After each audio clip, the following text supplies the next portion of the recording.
আজকে বেশ কয়েকটা দিন ধরে দেখবে প্রত্যেক দিন একই সময় করে ঝড় বৃষ্টি হচ্ছে। আর এই ঝড় বৃষ্টির কারণে আমাদের প্রত্যেকের কিন্তু সংসারের কাজ বেড়ে যাচ্ছে, মানে এক্সট্রা কিছু কাজ।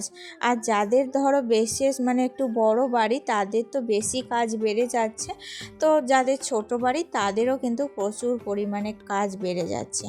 কালকে রাত্রে প্রতিদিনের মতোই প্রচুর ঝড় বৃষ্টি হয়েছিল, আর আমার উঠোনে এত পরিমাণে মানে পায়ে পায়ে কাদা হয়ে গিয়েছিল, সকালবেলায় ঘুম থেকে উঠে জায়গাটাকে না ধুলেই চলছিল না।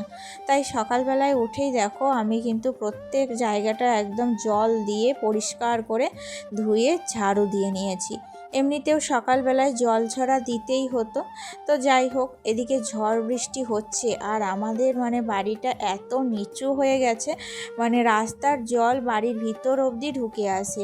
সেই কারণে আমাদের বাড়ির গেটটাও কিন্তু অনেকটা নিচু, তাই জন্য রাত্রিবেলায় যাতে পোকামাকড় কিছুই ঢুকতে না পারে সেই জন্য গেটের কিন্তু ওই পাপোশগুলো রাত্রিবেলায় গুঁজে দিই। তো সেগুলোকে বাইরে রেখে এখন বাসন ধুতে এসেছি।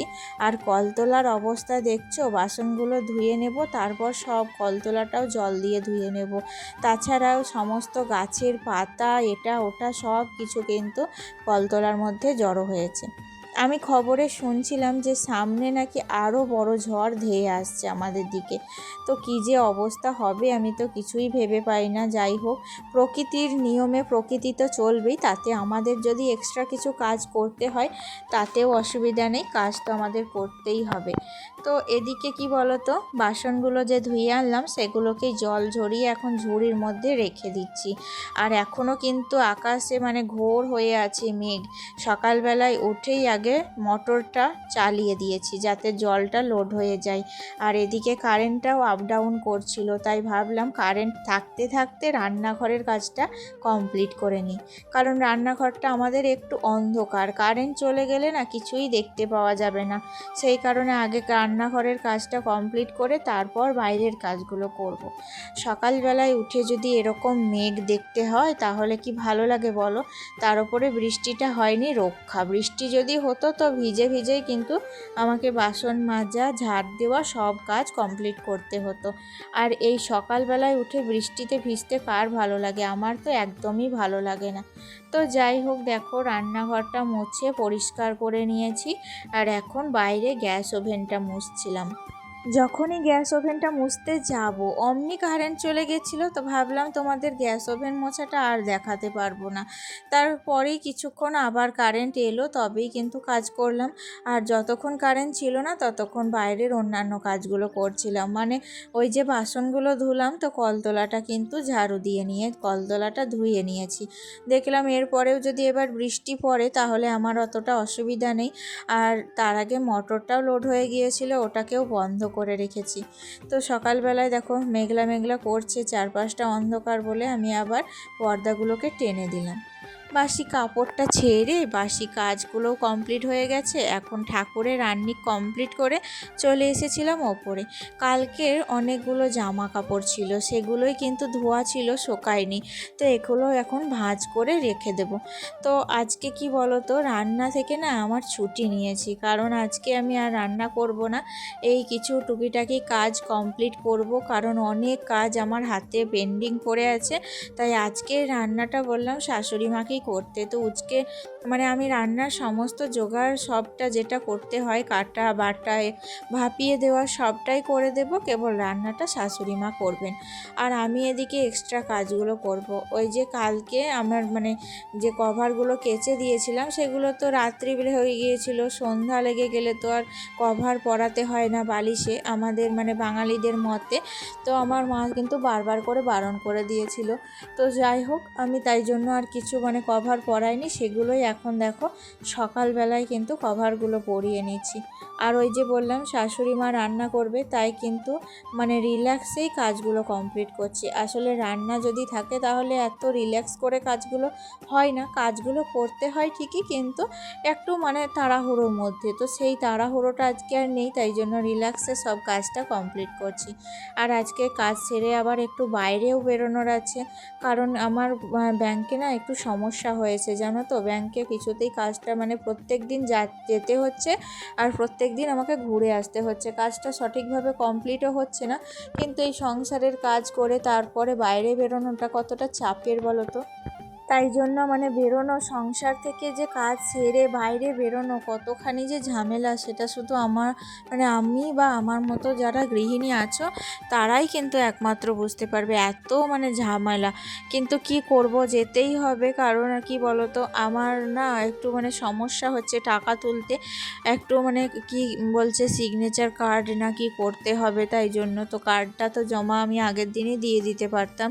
তো আমার কাছে কোনো ডকুমেন্ট না থাকায় আমি কোনো জমা দিতে পারিনি, তাই আজকে আবার আমাদের বেরোতে হবে। তো যাই হোক, দেখো বেডরুমটা পরিষ্কার করে নিয়েছি, বালিশগুলো কভার লাগিয়ে নিয়েছি, বালিশগুলো এখন ট্রাঙ্কিতে বিছানাটা রেখে দিয়েছি। তার ওপরেই চলে এসেছিলাম ওপরে কি বলতো, আজকে ভাবছি এই যে আমার শোকেস আলমারিটা একটু পরিষ্কার করব, অনেক দিন থেকে এরকমভাবেই আছে।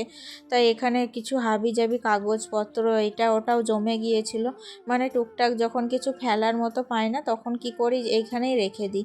আজকে এটা রেখে কালকে ওটা রেখে রেখে এই পরিমাণে অবস্থা, তার সাথে ধুলোও পড়ে গিয়েছিল। তাই ভাবলাম দেখো ভালো করে আলমারিটা মুছিয়ে তার উপরে একটা পরিষ্কার ন্যাকড়া পেতে দিয়েছি। আর এটা হচ্ছে হারমোনিয়াম, আগে এটা খুব ব্যবহার হতো, এখন খুব একটা ব্যবহার করা হয় না। আমি তো গান জানি না, আমার ননদরা সবাই গান জানে, তো আমার হাজব্যান্ডও গান জানে না। তো আমার শখ আছে আমার ছেলেকে গান শেখানোর। তো হারমোনিয়ামটা তো সযত্নে রেখে দিতে হবে, শিখুক বা না শিখুক, একটা দামি জিনিস, মানে অযত্নে অবহেলায় জিনিসটাকে তো আর নষ্ট করতে পারি না, সেই জন্য একটু যত্ন করলাম এই আর কি। আর তার সাথে শোকেস আলমারিটাও একটু পরিষ্কার করলাম, দেখতে আগের থেকে বেশ ভালো লাগছে, ফাঁকা ফাঁকাভাবে গুছিয়ে রাখলাম। আর কারেন্টের বোর্ডগুলোয় প্রতিদিন মানে কি বলবো এত ধুলো পড়ে, প্রত্যেক দিন পরিষ্কার করতে হয়। আর যেহেতু একটু সাদা কালার তো তাই জন্য আরও বেশি ময়লাটা বোঝা যায়।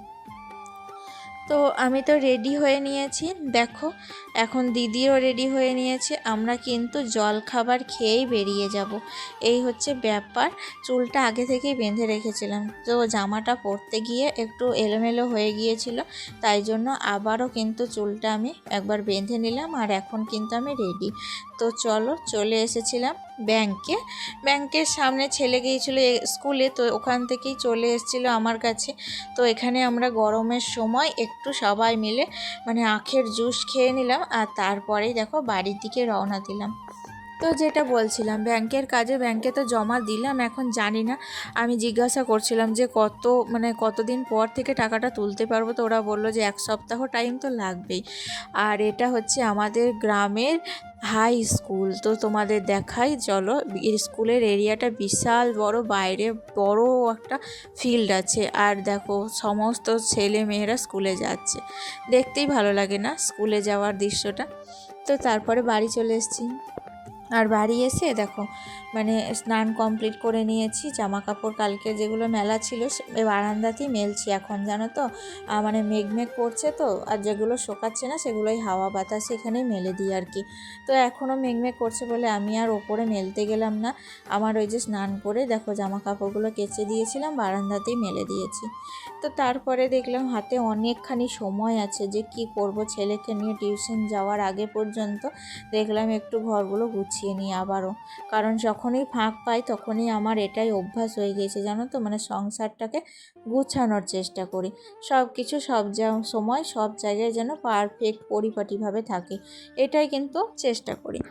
আর এদিকে আমার মিউজিক বক্সটাও কিন্তু অনেক দিন হয়ে গেল বাজানো হয় না, তো দেখি সামনে বাজাবো, ইচ্ছা আছে, তো সেটাকেই আজকে সমস্তটা নামিয়ে একদম কাপড়টাকে চেঞ্জ করতে হবে, কারণ অনেক দিন থেকে আমার এই বক্সের কাপড়টা পরে আছে, তো দেখো কত ধুলো পড়েছে, কাপড়টা দেখতেও ভালো লাগছিল না, পেছনে তো অনেক ঝুল পড়ে গেছে।